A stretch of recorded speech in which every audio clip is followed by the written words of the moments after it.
Hello guys and hi everyone. आज मैं आप लोगों के साथ डिस्कस करने वाली हूँ ऐसे 560 जो कि बात कर रहे हैं सब्सिक्वेंट इवेंट के बारे में। पहले हम देखते हैं कि सब्सिक्वेंट इवेंट होता क्या है। सब्सिक्वेंट इवेंट का मतलब होता है कि कोई ऐसा इवेंट जो कि बैलेंस शीट डेट और ऑडिट रिपोर्ट डेट के बीच में होता है, उसको हम क्या बोलते हैं, subsequent event. And the fact that become known to the auditor after the audit report date. Audit report issue करने के बाद अगर कोई ऐसा फैक्ट ऑडिटर को पता चला है तो उसको भी हम क्या बोलते हैं, सब्सिक्वेंट इवेंट बोलते हैं। तो पहले मैं आपको ये चार्ट से समझाने का ट्राई करती हूँ। ऑडिटर ऑब्टेन करता है sufficient appropriate audit evidence regarding कि क्या जो सब्सिक्वेंट इवेंट है वो प्रॉपर्ली एडजस्ट और डिस्क्लोज किया गया है फाइनेंशियल स्टेटमेंट में। तो इसके लिए ऑडिटर जो है वो 4 ऑडिट प्रोसीडियर जो है वो परफॉर्म करता है। क्या 4 ऑडिट प्रोसीडियर परफॉर्म करता है? Event occur between the balance sheet date and audit report date के रिगार्डिंग चार्ट। वो ऑब्टेन करता है अंडरस्टैंडिंग ऑफ द प्रोसीडियर के बारे में। इंक्वायरी करता है मैनेजमेंट के साथ, वो रीड करता है मिनट्स बुक को, रीड करता है इंटायरिंग फाइनेंशियल स्टेटमेंट में। इसके बाद दूसरा क्या था आपको, fact that become known to the auditor after the audit report. Audit report issue होने के बाद वो जो फैक्ट है वो पता चला है तो ऑडिटर क्या करेगा, वो रिस्पॉन्ड करेगा अप्रोप्रिएटली टू दिस फैक्ट। इस फैक्ट पे वो रिस्पॉन्ड करेगा अप्रोप्रिएटली, जो उसको ठीक लगे। इसमें 2 केस है। केस नंबर 1 क्या है, जो फैक्ट पता चला है वो ऑडिट रिपोर्ट इशू करने के बाद पता चला है बट फाइनेंशियल स्टेटमेंट इशू होने से पहले। और दूसरा केस क्या है, जो आपका फैक्ट है वो पता चला है फाइनेंशियल स्टेटमेंट इशू होने के बाद। तो उस केस में ऑडिटर क्या करेगा, रिस्पॉन्ड एप्रोप्रिएटली। 3 ऑडिट प्रोसीजर जो है वो दोनों ही केस में सेम है। क्या है, discuss the matter with the management and TCWG। Management और TCWG के साथ ये मैटर जो है वो डिस्कस करेगा। वो डिटरमाइन करेगा कि क्या फाइनेंशियल स्टेटमेंट में किसी अमेंडमेंट की रिक्वायरमेंट है। Determine whether financial statement need any amendment, if so अगर हाँ तो वो इंक्वायरी करेगा मैनेजमेंट के साथ कि क्या मैनेजमेंट इस एड्रेस को कैसे क्या कर रही है, इंटेंट मतलब सॉल्व करने का ट्राई कर रही है। इंक्वायरी विद द मैनेजमेंट, हाँ management intent to address this matter. इस मैटर को ऑडिट मतलब मैनेजमेंट जो है वो कैसे एड्रेस कर रही है। अब इसको थोड़ा हम डिटेल में देखेंगे। पहला है आपका सब्सिक्वेंट इवेंट। क्या होता है meaning of A subsequent event? Event को लेकर, फैक्ट को लेकर। इवेंट जो कि अकर हुआ है, event occur between the balance sheet date to the date of the audit report and the fact become known to the auditor after the date of the audit report. इसको हम बोलते हैं subsequent event. इसके regarding auditor का objective होता है to obtain sufficient appropriate audit evidence that the subsequent event are properly adjust and disclose in the financial statement. और fact के रिगार्डिंग ऑडिटर की ऑब्जेक्टिविटी क्या होती है, to respond appropriately on this fact. उसके बाद टॉपिक नंबर 2 हम देखते हैं।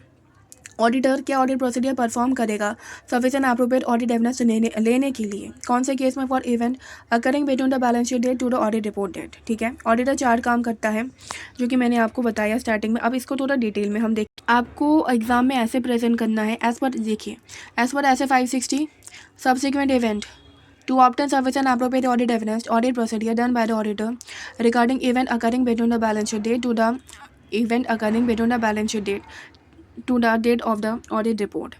ऑडिटर क्या करते हैं, auditor shall obtain an understanding of the procedure. Auditor क्या करेगा, auditor shall obtain an understanding of the audit procedure which is adopted by the management to identify the subsequent event. Subsequent event को identify करने के लिए auditor मतलब management जो है वो कौन सा प्रोसीडियर जो है वो यूज़ कर रही है, ऑडिटर उसकी अंडरस्टैंडिंग लेगा। उसके बाद ऑडिटर इंक्वायरी करेगा मैनेजमेंट के साथ। Auditor shall inquiry with the management. उसके बाद वो रीड करेगा मिनट्स बुक को।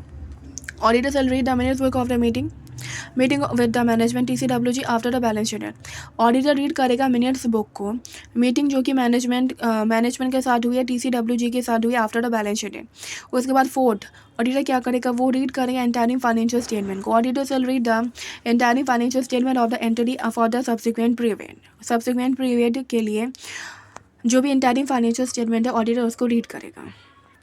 उसके बाद क्या है कि अगर ऑडिटर को कोई फैक्ट पता चला है ऑडिट रिपोर्ट इशू होने के बाद तो ऑडिटर क्या करेगा, रिस्पॉन्ड करेगा अप्रोप्रिएटली। और इसके 2 केस होते हैं जो कि मैंने आपको स्टार्टिंग में बताया था। पहला केस क्या है कि फैक्ट जो है ऑडिटर को पता चला ऑडिट रिपोर्ट इशू होने के बाद बट फाइनेंशियल स्टेटमेंट इशू होने से पहले।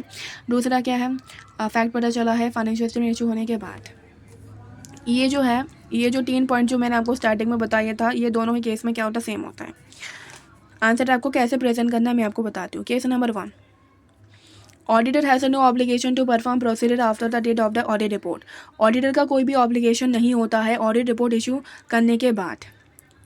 Fact which is known by the auditor is so significant that if they are known by the auditor at the audit report then auditor amend the report. ये कहना चाहता है कि अगर ये जो फैक्ट है वो इतना ज़्यादा सिग्निफिकेंट है कि अगर ये जो फैक्ट है वो ऑडिटर को ऑडिट रिपोर्ट के डेट पे पता चलता तो शायद ऑडिटर जो है वो अमेंड कर देता रिपोर्ट को। उसके बाद आपको वो जो स्टार्टिंग के 3 पॉइंट है वो लिखने हैं। डिटरमाइन द मैटर, डिटरमाइन नहीं, discuss the matter with the management and TCWG।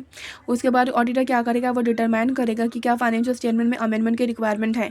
Auditor determine करेगा कि क्या फाइनेंशियल स्टेटमेंट में अमेंडमेंट की रिक्वायरमेंट है। Determine with the financial statement need amendment if so, अगर हाँ तो वो इंक्वायरी करेगा मैनेजमेंट के साथ। Inquiry with the management, how management intend to address this matter.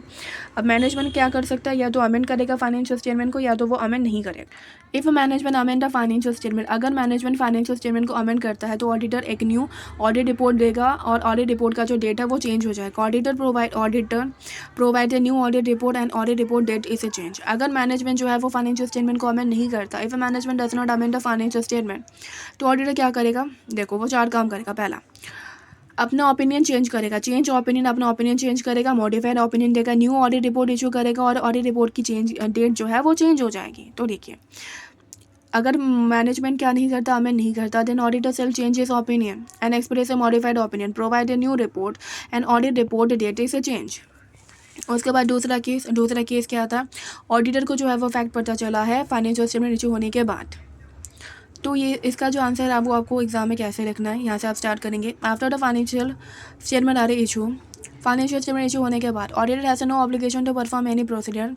Auditor की कोई भी ऑब्लिगेशन नहीं होती है कि वो कोई भी प्रोसीडियर परफॉर्म करें।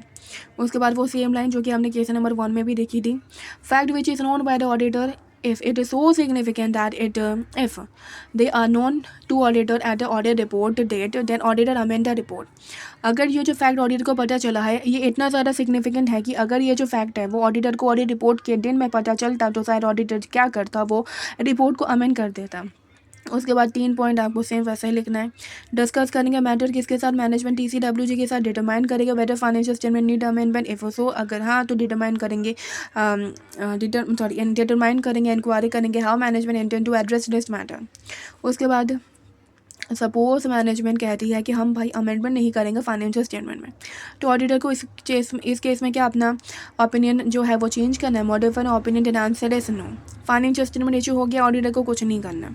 If management does not amend the financial statement, then auditor does not issue any new audit report. Auditor को न्यू ऑडिट रिपोर्ट इशू नहीं करनी। Auditor shall not take, auditor को क्या करना है, auditor shall take appropriate action. Auditor को क्या करना है, अप्रोप्रिएट एक्शन लेना है to prevent reliance on A audit report.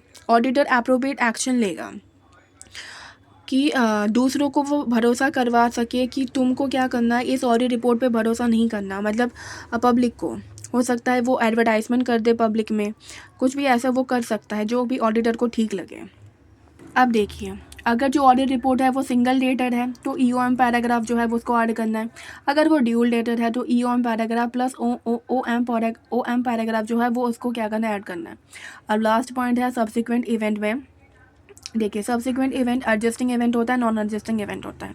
अब बात आती है कि एडजस्टिंग इवेंट क्या है, नॉन एडजस्टिंग इवेंट क्या है। एडजस्टिंग इवेंट का मतलब होता है बैलेंस शीट डेट को कंडीशन अगर एग्जिस्ट करती है, बैलेंस शीट डेट को कंडीशन अगर एग्जिस्ट करती है तो उसको हम बोलते हैं एडजस्टिंग इवेंट। तो इस केस में एडजस्टमेंट की रिक्वायरमेंट होती है फाइनेंशियल स्टेटमेंट में। नॉन एडजस्टिंग इवेंट का मतलब होता है बैलेंस शीट डेट को कोई भी कंडीशन एग्जिस्ट नहीं करती है, तो इस केस में तो उसको हम बोलते हैं नॉन एडजस्टिंग इवेंट। इस केस में एडजस्टमेंट की रिक्वायरमेंट नहीं है, बस डिस्क्लोजर देना होता है फाइनेंशियल स्टेटमेंट में।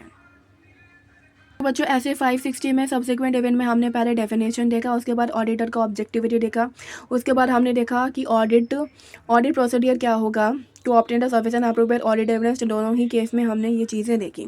उसके बाद लास्ट में हमने देखा सब्सिक्वेंट इवेंट तो होता है adjusting event, non adjusting event. Adjusting event का मतलब होता है कंडीशन एग्जिस्ट करती है बैलेंस शीट डेट में तो एडजस्टमेंट की रिक्वायरमेंट है, और नॉन एडजस्टिंग इवेंट का मतलब होता है कंडीशन जो है वो एग्जिस्ट नहीं करती बैलेंस शीट डेट को, तो डिस्क्लोजर का रिक्वायरमेंट है।